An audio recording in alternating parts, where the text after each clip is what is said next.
जी good noon class. आप लोगों का लेक्चर अभी थोड़ी देर पे अपलोड हो जाएगा। अभी आपका लेक्चर।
जी क्लास, सॉरी आपका थोड़ा सा अपलोडिंग का इशू आ रहा था। अब आपका लेक्चर अपलोड हो गया है।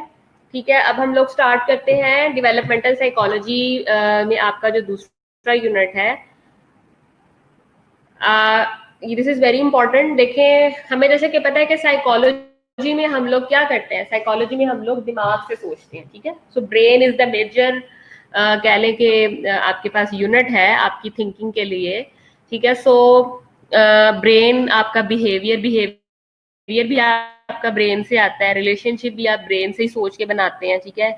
इसी तरह से आपकी जो जितनी भी इंफॉर्मेशन है जो कि आपको हेरिडिटी में ट्रांसफर होती है from your mother, your father, ठीक है, योर ग्रैंडफादर, योर ग्रैंडमदर, वो सारी की सारी क्या है, वो आपकी एक सेट क्राइटेरिया जो है, जो अल्लाह ताला ने, खुदा ने जो आपका एक सेट क्राइटेरिया बना रखा है, वो उसके अकॉर्डिंग ही होता है, ठीक है। सो हम इसमें जो है वो हेरिडिटी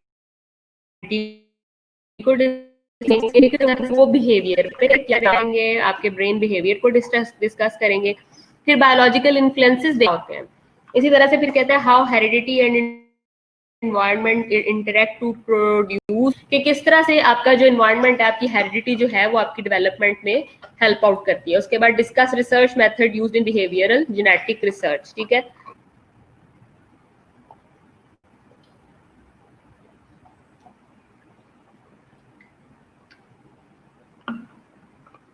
फिर आप रिसर्च मेथड्स डिस्कस करेंगे कि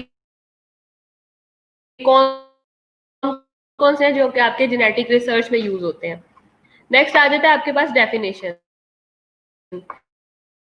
कहता है behaviour includes anything individual does physical action, ठीक है।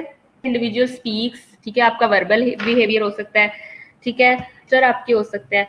मिसाल के तौर पे आप जो भी गुस्सा करते हो, ठीक है, या फिर गुस्सा करने के बाद क्या है कि आप अगर मूड अच्छा होता है तो अच्छे मूड में जो आप बात कहते हो, या आपका अपने बहन भाइयों के साथ रिलेशनशिप कैसा है, या आपका अपने पेरेंट्स के साथ कैसा है, ठीक है, अपनी वर्किंग प्लेस पे आपका कैसा है, ये सारा का सारा किस में आ जाता है, ये आपका साइकोलॉजी के अंदर आ जाता है, ठीक है।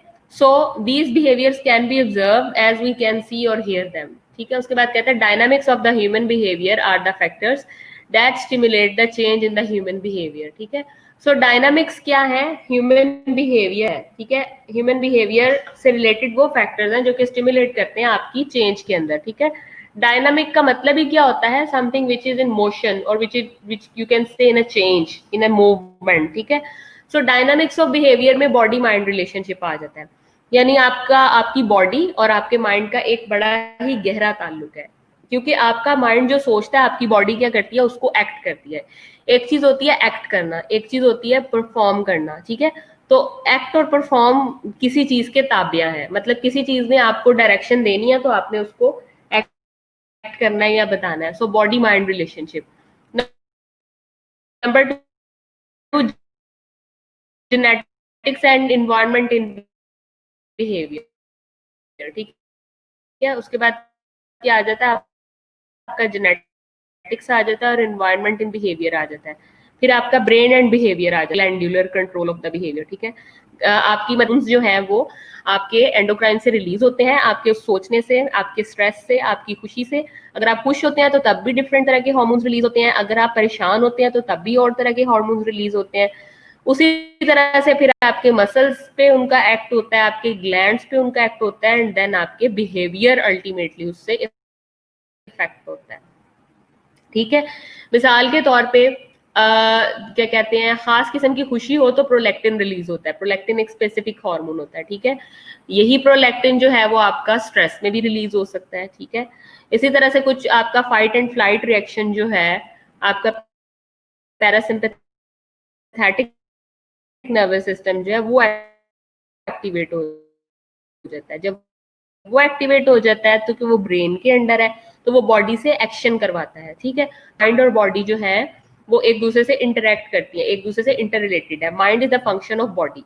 माइंड जो है वो आपका फंक्शन होता है बॉडी का। कहते हैं our mental processes becomes richer and complex day by day. हमारा जो मेंटल प्रोसेस है वो कहता है वो रिचर होता जाता है और कॉम्प्लेक्स होता जाता है डे बाय डे। कहता है mind is not reality, mind कोई रियलिटी नहीं है, बट अ हाइपोथेटिकल स्ट्रक्चर। मतलब हमारा माइंड जो सोच रहा होता है वो एक सोच चीज नहीं होती। So mind is associated with thinking, reasoning. So हमारा माइंड क्या है, रिलेटेड टू के मतलब हम चीजों को सोचते कैसे हैं, रीजनिंग कैसे लगाते हैं। उसके बाद आ जाता है imagining and remembering, judging and observing, ठीक है। उसके बाद हम क्या कर ऑब्जर्विंग करते हैं, ठीक है। The mind can be defined as the total of various mental functioning, ठीक है। इसी तरह से आपका माइंड जो होता है वो टोटल वेरियस फंक्शनिंग के लिए भी काम करता है, टोटल वेरियस फंक्शनिंग उसके लिए इंपॉर्टेंट है। लेवल ऑफ माइंड में आ जाता है आपका कॉन्शियस, प्री कॉन्शियस या सब कॉन्शियस। कॉन्शियस में देखें क्या आता है, कॉन्शियस में आ जाता है deal with experiences that are aware at the moment while doing a mental activity, ठीक है। मतलब इसमें हमारा क्या आ जाता है कि हम अपने कॉन्शियस, हम अपने होश में रह के जो सोचते हैं, जो एक्ट करते हैं, जो मेंटल एक्टिविटी करते हैं, उसको बोलते हैं it is our current thoughts and perception.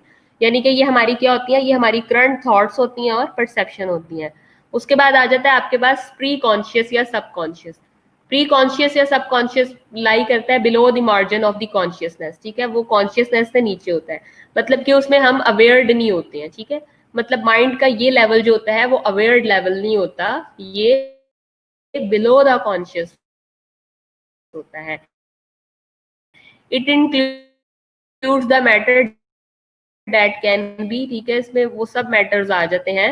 It includes the matter that can be recollected. It also prevent the flow of material from unconscious to conscious. Even बाज औकात हम कुछ चीजें भूल जाते हैं, कभी कभी आपको ऐसा लगता है कि हम आप सोचते हैं कि हाँ मुझे बात याद आ रही है, हाँ ऐसा हुआ था, मुझे कुछ कुछ याद आ रहा है, तो वो क्या होती है, वो आपकी कॉन्शियस लेवल नहीं होती, वो आपकी कौन सी याद करने की कोशिश कर रहे होते हैं, ठीक है। तो so it is our memory and stored knowledge. So ये हमारा क्या है, मेमोरी है जो कि हमारा, या स्टोर्ड नॉलेज है जो कि स्टोर होता है, वो उसको बोलता है। उसके बाद आ जाता है अनकॉन्शियस। अनकॉन्शियस में आपके पास आ जाता है टोटली अनअवेयर। ये टोटली अनअवेयर होते हैं, यानी इनको कुछ भी पता नहीं होता।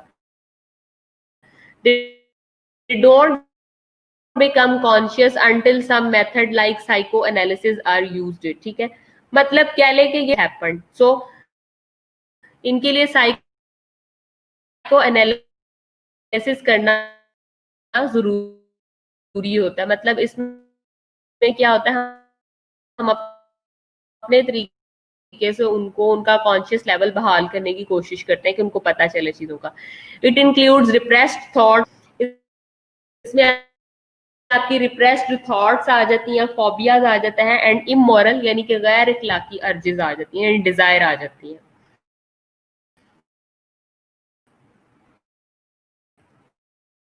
उसके बाद आ जाता है mode of consciousness. Conscious mission होता है टू नो दी, ठीक है। मते हो, एक्ट करते हो, ठीक है, उसकी आप चीज यूज करते हो ब्रेन, ठीक है, अपनी इंटेलिजेंस से उसको आप कॉग्निटिव बोलते हो। उसके बाद आ जाता है इफेक्ट्स। इफेक्ट्स में आता है कि मतलब आप फील क्या करते हो, टू फील, ठीक है।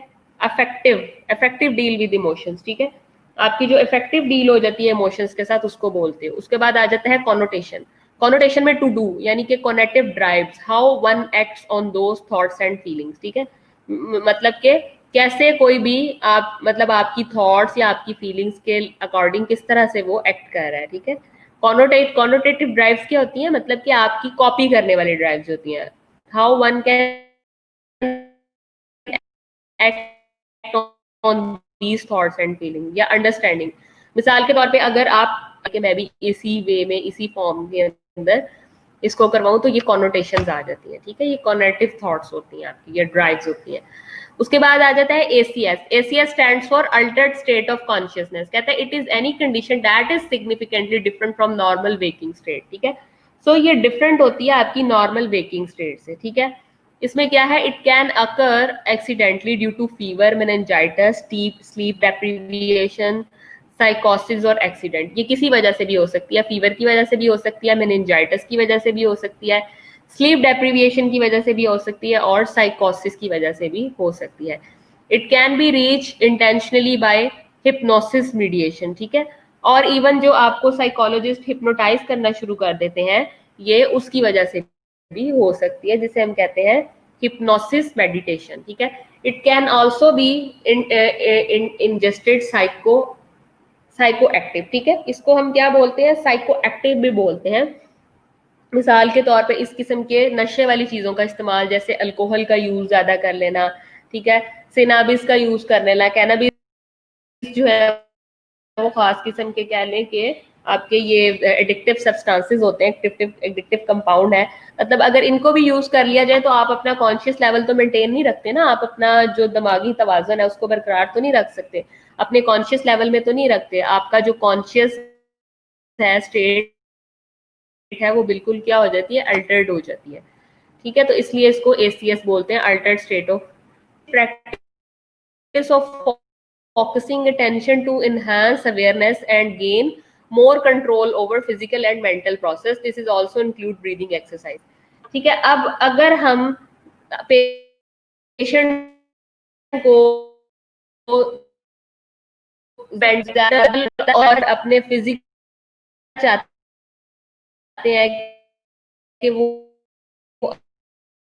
अवेयरनिंग स्टेट की तरफ आए, कॉन्शियस लेवल अपना ज्यादा गेन करे, ठीक है, और अपने फिजिकल प्रोसेस के ऊपर उसका इंडिपेंडेंट और फिजिकल क्या है तो वो किस में आ जाए। दौरान भी डॉक्टर आपको क्या कहते हैं कि मुंह खोल के लंबा सांस लें, ठीक है, ठीक है, उस सांस लेने से मुराद क्या होता है कि आपको मेडिटेट करना होता है, ठीक है, मेडिटेशन से क्या होता है, मेडिटेशन से यही होता है कि आप लोगों की जो पेन होती है, जो पेन रिसेप्टर्स होते हैं उसके अगेंस्ट जो आपकी बॉडी में नेचुरल जो आपके पास पेन किलर्स होते हैं वो रिलीज होना शुरू हो जाते हैं बॉडी के अंदर, और बॉडी के अंदर रिलीज होने से फिर क्या होता है कि ग्रेजुअली जो है वो आप उस पुल के ऊपर आना शुरू हो जाते हो कि आप जो है वो नॉर्मलाइज होना शुरू हो जाते हैं चीजें आपके लिए। तो मतलब सारी माइंड की गेम है कि अगर आप ज्यादा सोचोगे, पेन को ज्यादा फील करोगे तो वो ज्यादा होगी, अगर उसको नॉर्मलाइज रखोगे तो वो नॉर्मलाइज रहेगी।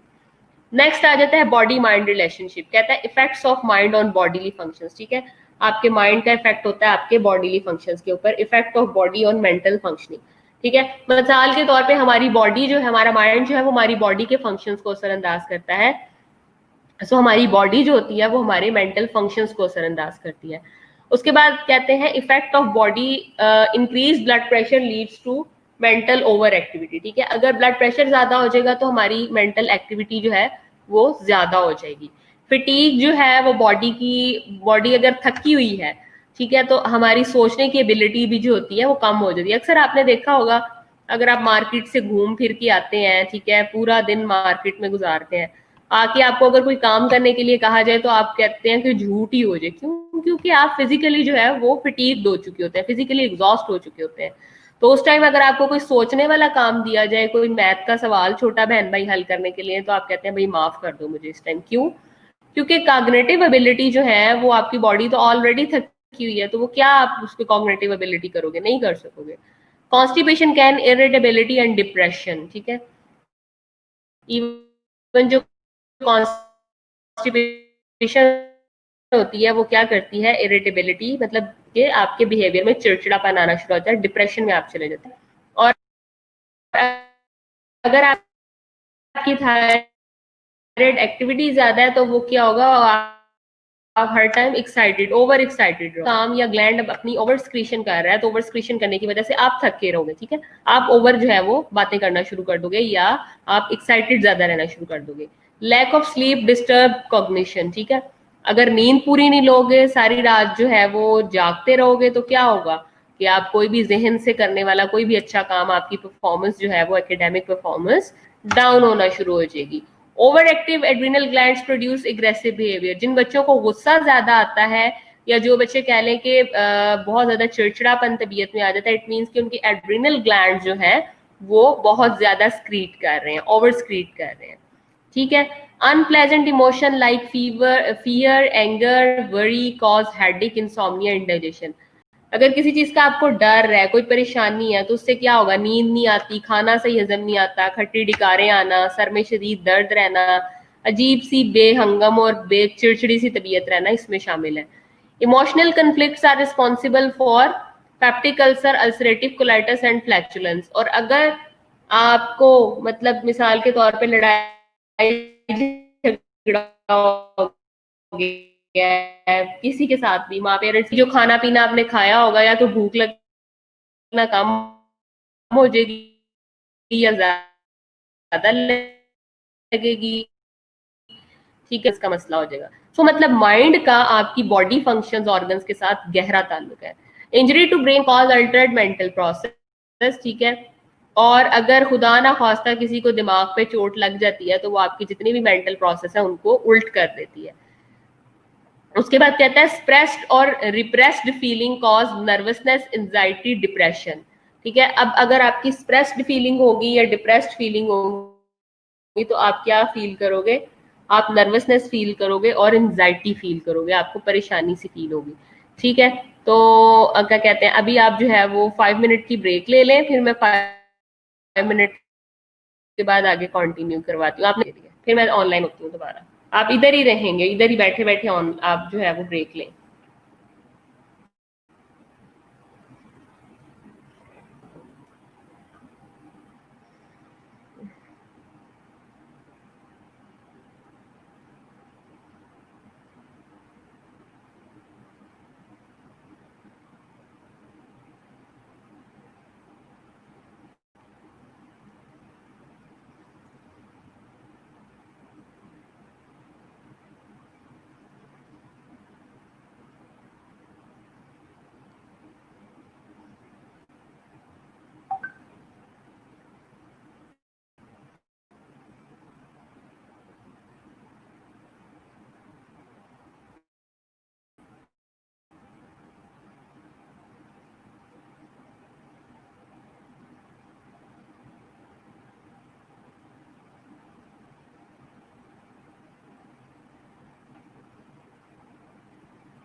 ओके क्लास, आप लोग सब आ गए?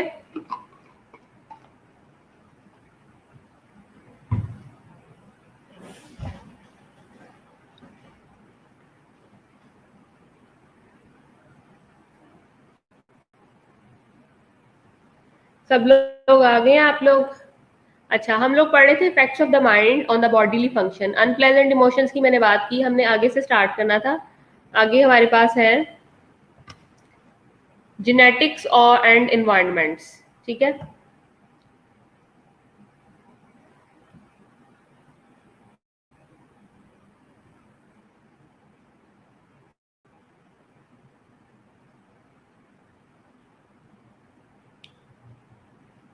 अच्छा जेनेटिक्स और जो हेरिडिटी है उसकी अगर बात की जाए तो उसमें कहता है कि it is a biological through which transmission of the physical and psychological characteristics from parents to offspring occur. ठीक है, मतलब आपने देखा है कि हमेशा पेरेंट्स अपने बच्चे सॉरी अपने पेरेंट्स जैसे होते हैं। अब आपकी बहुत सी बहन भाई, ठीक है, आपने देखा होगा कि कुछ आपके फादर पे उनसे उनकी रिजेम्बलेंस होती है और कुछ की मदर्स के साथ रिजेम्बलेंस होती है। सो ये चीजें मैंने आपको बताया था कि ये आपको जेनेटिक या हेरिडिटी में से मिलती हैं कि कुछ बच्चे जो हैं वो आपके बहन भाई जो है वो पेरेंट्स पे चले जाएंगे, कुछ जो है वो आपके फादर पे, कुछ मदर पे चले जाएंगे। सो इन्वायरमेंट कहता है it includes all the factor that influence an organism after conception, it may be external और इंटरनल। यानी कि कंसीव करने के बाद जब एक फीमेल प्रेग्नेंट होती है, कंसीव करती है, तो कंसीव करने के बाद से लेके चाहे वो इंट्रा यूट्राइन रह रही हो, ठीक है, मतलब बच्चा इंट्रा यूट्राइन रह रहा हो, इंटरनली मदर की वॉर्म में हो, या फिर आउटसाइड द मदर वॉर्म हो, वो ये सारे के सारे जो इन्वायरमेंट है उसका असर उस बच्चे के ऊपर होता है। ठीक है, तो यही बात वो कह रहा है कि जरूरी नहीं है कि मतलब जब बच्चे ने दुनिया में आना है, जब उसकी डिलीवरी होनी है तो तब भी उस पर असरात शुरू होने हैं, नहीं। बल्कि वो कहता है कि कॉन्सेप्शन के फौरन बाद से एक्सटर्नल इंटरनल जो भी इन्फ्लुएंसेस होते हैं वो बच्चे के ऊपर असरअंदाज होते हैं। प्रिंसिपल ऑफ रिप्रोडक्शन में वो कह रहे हैं similarities among same families races and species. ठीक है, और जो सेम आपकी स्पीशीज हैं या सेम जो आपकी कह लें कि रेसेस हैं, जैसे इंसान है तो इंसानों में खास किस्म के करेक्टरिस्टिक्स होते हैं, मंकीज में और तरह के होते हैं, लाइन्स में और तरह के होते हैं, इंसेक्ट में और तरह के होते हैं। ठीक है, तो स्पीशीज या रेसेस वाइज जो है ये भी इन्वायरमेंट का असर होता है और आप इसमें भी तनासुब देख सकते हैं। प्रिंसिपल ऑफ वेरिएशन क्या है? Differences among species and races, for example colour of African and European. ठीक है, अब अगर हम इंसानों की स्पीशीज के कलर की बात करें तो उसमें रेस का फर्क आ जाता है। ठीक है, मिसाल के तौर पे अफ्रीकन जो होते हैं वो ब्लैक होते हैं ज्यादातर, और यूरोपियंस जो है वो ज्यादातर व्हाइटिश में आ जाते हैं, पिंकिश में आ जाते हैं। प्रिंसिपल ऑफ चेंज में कहता है the combination of the genes that go into a single cell which results from fertilisation is a matter of chance in human nature and other aspects. ठीक है, इसमें वो कहता है कि आपको आपके वालिदैन से मिलने वाली जीन्स का डिफरेंस आ जाता है, प्लस ये ह्यूमन नेचर है कि आपका जो फर्टिलाइजेशन है वो किस वे से हुई है। ठीक है, सिंगल सेल है फर्टिलाइजेशन है या आपका जो कह लें कि मल्टी सेलुलर फर्टिलाइजेशन है। उसके बाद आ जाता है आपके पास जेनेटिक डिसऑर्डर। जेनेटिक डिसऑर्डर्स में आपके पास डाउन सिंड्रोम हो जाता है, जिन बच्चों का कह लें पफी सा फेस होता है, छोटा सा कद होता है। ठीक है, मेंटली रिटार्डेड होते हैं ये बच्चे। उसके बाद टर्नर सिंड्रोम जिसमें एक्स वाई आपका जो क्रोमोसोम्स है उसकी एबनॉर्मेलिटीज आ जाती हैं। उसके बाद इंटरनल इन्वायरमेंट में आपके पास इंट्रा सेलुलर इन्वायरमेंट आ जाता है जो कि इफेक्ट करता है आपकी एम्ब्रियोनिक डेवलपमेंट को, and intra uterine environment effect करता है आपकी ग्रोथ को, नरिशमेंट को फीटस की। ठीक है, एक्सटर्नल इन्वायरमेंट में आपके पास फिजिकल इन्वायरमेंट है, वेदर है, फूड है, वाटर है, शेल्टर है, पोल्यूशन है, क्राउडिंग है, disturbances in blood pressure and stress level है। ठीक है, तो ये वो सारी चीजें हैं जो कि आपकी एक्सटर्नल इन्वायरमेंट के अंदर आ जाती हैं। मिसाल के तौर पे weather, food, water, shelter, pollution, crowding, disturbance, blood pressure and stress level, ये वो सारी चीजें हैं। उसके बाद आ जाता है सोशल इन्वायरमेंट। सोशल इन्वायरमेंट में आपका फैमिली आ जाते हैं, पीयर्स आ जाते हैं, कम्युनिटी आ जाती है, कल्चर आ जाता है जो कि इन्फ्लुएंस करता है आपकी वैल्यूज को, इफेक्ट करता है आपकी पर्सनैलिटी को, पैम्परिंग करने में, ऑटोनॉमी करने में। ठीक है, तो ये सारी चीजें आ जाती हैं। So this is all about your lecture. अब मुझे ये बताएं कि अब आप लोग मुझसे क्वेश्चन करें इससे रिलेटेड, आपको इसमें मतलब क्या चीज समझ नहीं आई। अब मतलब ये मैं आपसे क्वेश्चन करना चाहती हूँ कि व्हाट यू डोंट अंडरस्टैंड, इसमें कौन सा ऐसा पॉइंट है कि जो आपको डिफिकल्ट लगे, हम उसको रिपीट करते हैं। और अगर आप लोग मुझसे नहीं पूछोगे तो फिर मैं आपसे पूछूंगी, लिहाजा बेहतर है कि आप लोग मुझसे पूछें कि आपको ऐसा कौन सा पॉइंट है जो कि समझ में नहीं आया।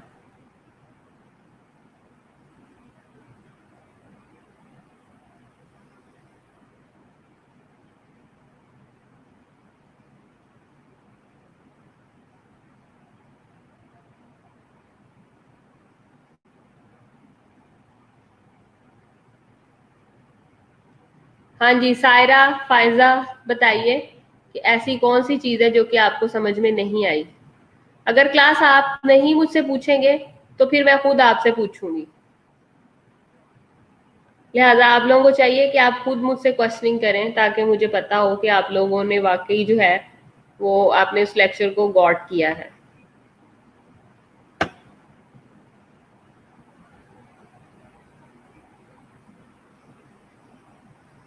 शाबाश, जल्दी से करें, बताएं मुझे।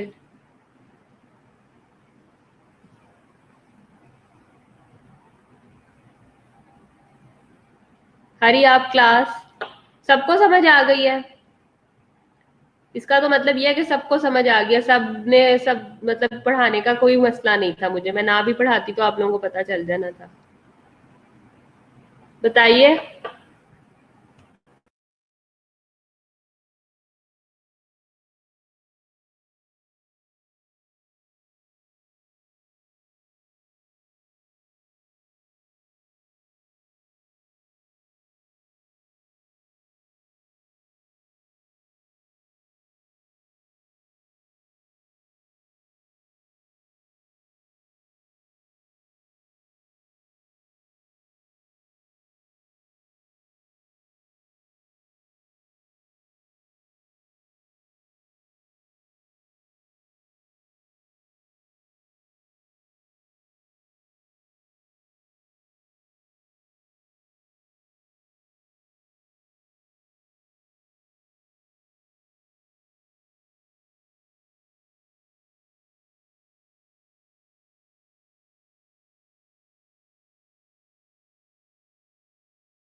ने एक क्वेश्चन पूछा है कि इंट्रासेलुलर इन्वायरमेंटल डेवलपमेंट का क्या मतलब है। इंट्रासेलुलर इन्वायरमेंटल डेवलपमेंट जो होती है बेटा, वो ये होती है कि जब सेल के अंदर जो चीज एग्जिस्ट कर रही होती है, ठीक है। इंट्रासेलुलर का मतलब है सेल के अंदर।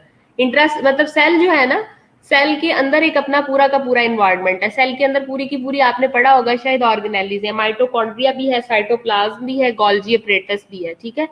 तो सेल का पूरा जो है वो अपना एक इन्वायरमेंट है, ठीक है।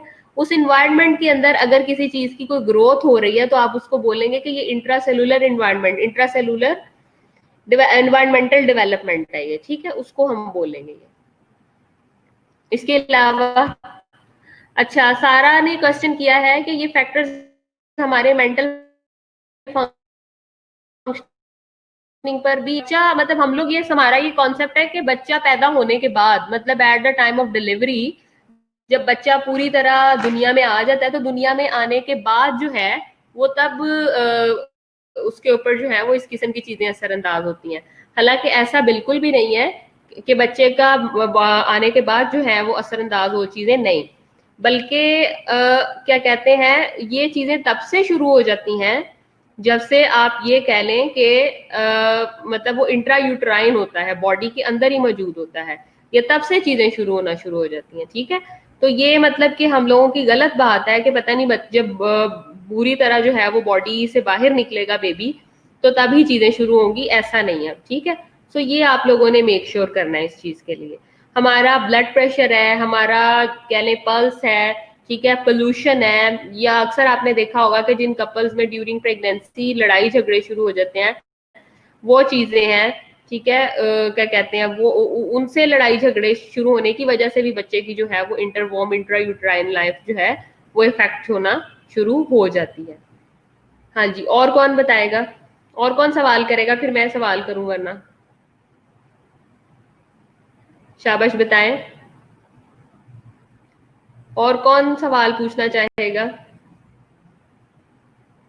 बताएं शाबाश। मुझे अच्छा लगेगा अगर अगर आप लोग देखेंगे, आप लोग बताएंगे।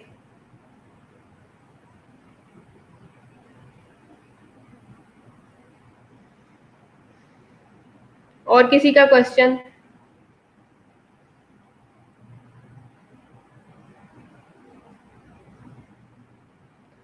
क्लास क्वेश्चन करें ताकि पता चले मुझे कि आप लोगों को कितना लेक्चर जो है आप लोगों ने उसको अंडरस्टैंड किया है।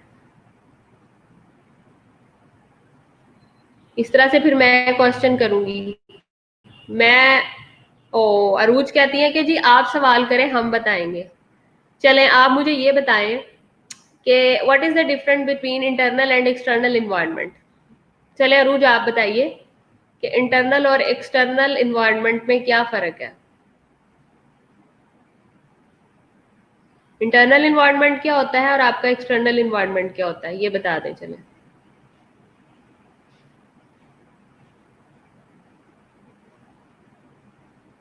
हाँ जी बताइए। अब अरूज चुप कर गई है या अरूज को मेरी आवाज नहीं आ रही? कितने लोगों को आवाज नहीं आ रही?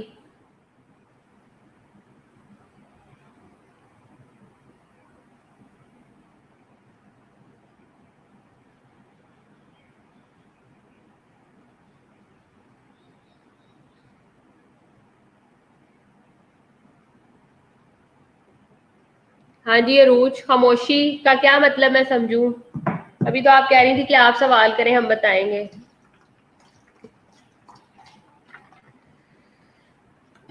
बॉडी में चेंजिंग जो हो वो इंटरनल है, अच्छा, और एक्सटर्नल कैसे है?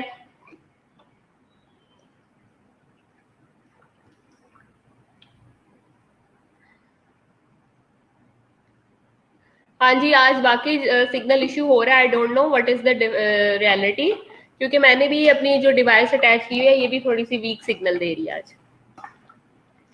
ठीक है, शाबाश निम्रा। इंटरनल इन्वायरमेंट में निम्रा कहती है कि हमारे जितने भी बॉडी के इंटरनल कंडीशंस हैं जो कि इफेक्ट करते हैं हमारे बिहेवियर के ऊपर।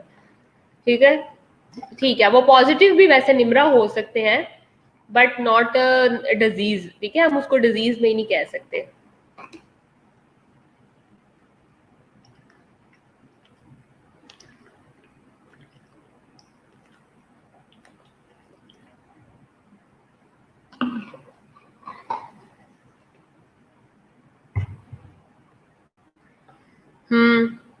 बिल्कुल, हमारी बॉडी की सराउंडिंग में भी ये चीजें हैं। ठीक है,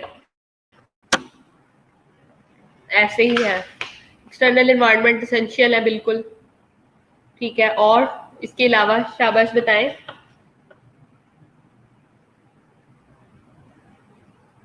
इसके अलावा और क्या इम्पोर्टेंट है? साइकोलॉजी आप लोगों को अच्छी नहीं लगती क्या? क्लास, आप लोगों को क्या साइकोलॉजी अच्छी नहीं लगती?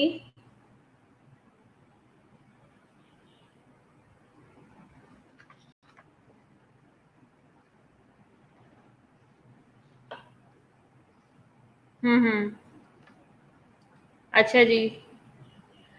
जैनब कहती है कि सबकॉन्शियस मेमोरी पे कंट्रोल कर सकते हैं। सबकॉन्शियस मेमोरी पे जैनब हम कंट्रोल कर नहीं सकते, वो इस वजह से कि सबकॉन्शियस हमारा एक इनवॉलेंट्री फंक्शन है। कॉन्शियस जो है, मतलब ये जो मेंटल की स्टेट्स मैंने आज आपको पढ़ाई है ना, कॉन्शियस, सबकॉन्शियस और प्री कॉन्शियस, ये इन सब पे आपका जो है वो अपना कोई कंट्रोल नहीं होता।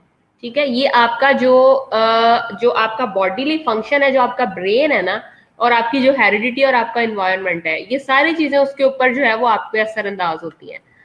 उन बच्चों की मेमोरी या उन बच्चों का जो कह लें कि स्टोरेज कैपेसिटी जो है वो ज्यादा अच्छी होती है, जिनको इंट्रा यूट्राइन लाइफ में जिनकी मदर ने सफर नहीं किया होता। जिनकी मदर्स ने इंट्रायूटेराइन लाइफ में सफर किया होता है, उनको स्ट्रेस आए होते हैं फैमिली की वजह से, अपने स्पाउस की वजह से, उन लोगों का जेनेटिक मेकअप जो होता है अगर वो नॉर्मलाइज हो भी पेरेंट्स का, तो कुछ ऐसे असरात ब्रेन के ऊपर, आपकी हेरिडिटी के ऊपर शिफ्ट हो जाते हैं। मिसाल के तौर पे आपकी पैदाइश से पहले आपके फादर मदर में लड़ाई झगड़ा बहुत रहता था, लेट्स सपोज। लड़ाई झगड़ा होने की वजह से उस वक्त जो हार्मोन्स रिलीज होंगे वो हार्मोन स्ट्रेस्ड हार्मोन्स रिलीज होंगे, ठीक है। और उन्हीं हार्मोन से क्या है, आपने आगे बच्चे ने ग्रो करना है। तो अगर बच्चा भी वो वाले हार्मोन्स और वो वाली सारी की सारी जेनेटिक मेकअप के साथ प्रोड्यूस हो रहा है आगे, इट मीन्स कि वो बच्चा भी एग्रेसिव होगा, वो भी उस तरह से अपनी मेंटल कैपेबिलिटीज को यूटिलाइज नहीं कर सकेगा बेटा, जिस तरह से एक अच्छे इंसान को करना चाहिए और एक अच्छे शहरी के तौर पे उसने अपना रोल प्ले करना है, वो हरगिज नहीं कर सकेगा। Getting my point? So these are the bitter ground realities जिनको मानना पड़ेगा, और हमारे फैमिली और हमारे कल्चर में इस किस्म की प्रैक्टिसेस नहीं है।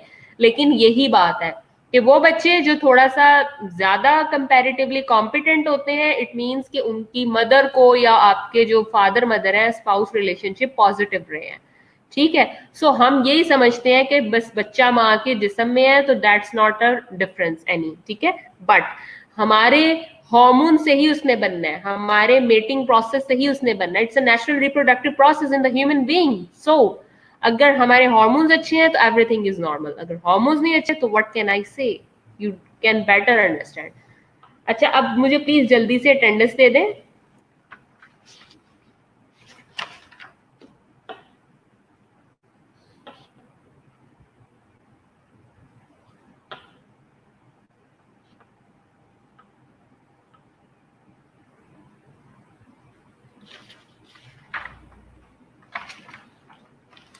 अटेंडेंस के लिए आ जाए प्लीज सब लोग।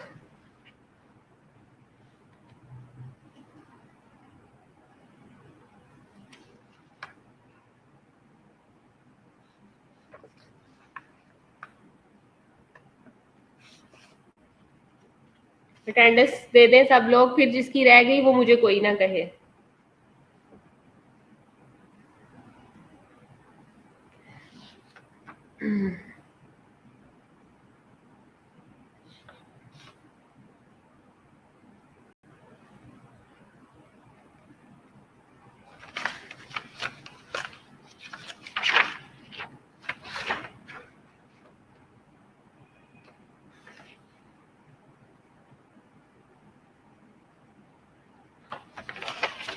सब लोग अटेंडेंस के लिए आ जाए ताकि फिर कोई मुझे ये ना कहे।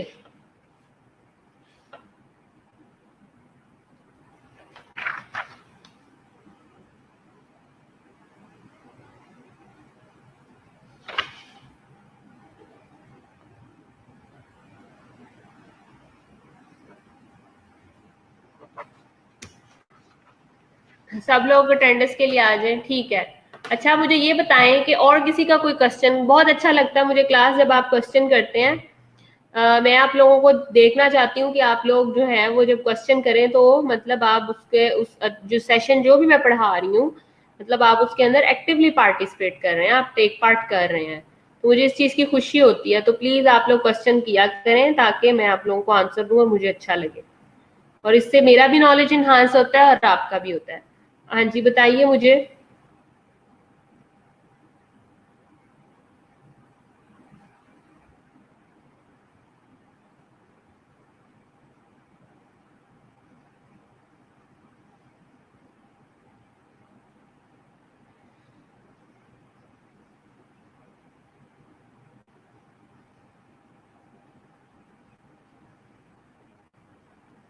हाँ जी, बताइए, शाबाश। अब क्या उसके अब नहीं करेंगे? पहले करने थे, अब नहीं करते? बिनिश। अच्छा, नरजिस कह रही है। कौन? नहीं नरजिस, एक दफा बेटा नेगेटिव चीज जो है वो कम ही रिकवर होती है। नेगेटिव चीज इसलिए रिकवर कम होती है क्योंकि एक पॉजिटिव जब आपको क्या कहते हैं चीज मिलेगी, तो मतलब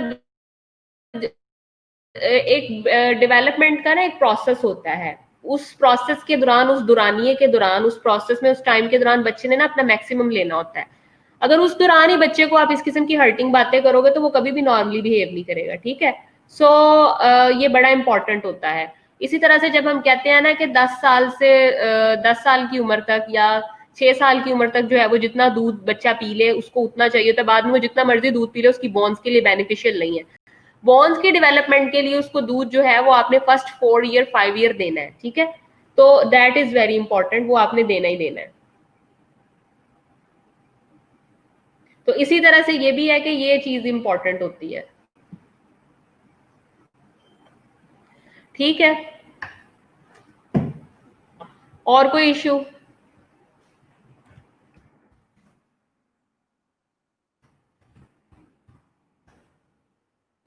के अलावा किसी का कोई इश्यू?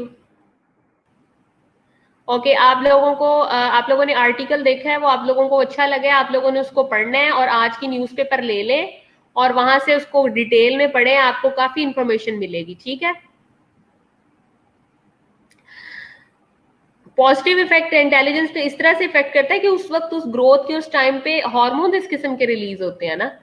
हार्मोन्स जब अच्छे रिलीज होंगे ब्रेन से, एड्रिनल ग्लैंड से आपके, तो पेट्यूटरी से, तो वो उसी चीज पे आपको असरअंदाज करेंगे, ठीक है। मतलब अगर आप खुश हैं तो अच्छे हार्मोन्स रिलीज होंगे, अगर आप नाराज हैं, गुस्से में हैं, कोई स्ट्रेस है, परेशानी है, तो नेगेटिव हार्मोन्स रिलीज होंगे जो आपकी पूरी बॉडी केमिस्ट्री को खराब कर देंगे, ठीक है। तो उस टाइम पे जब बच्चे के मेंटल पार्ट्स बन रहे होते हैं, ब्रेन बन रहा होता है, तो इस किस्म की चीजें तो वो नहीं टॉलरेट कर सकता ना, ठीक है। So that's the reason. Okay, okay, good luck class.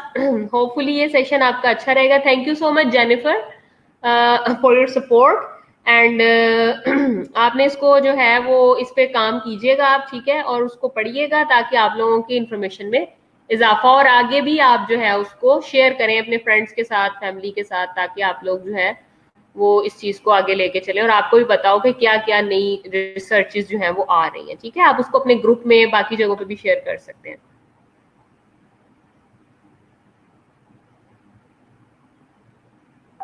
सना का क्वेश्चन बहुत इंटरेस्टिंग है।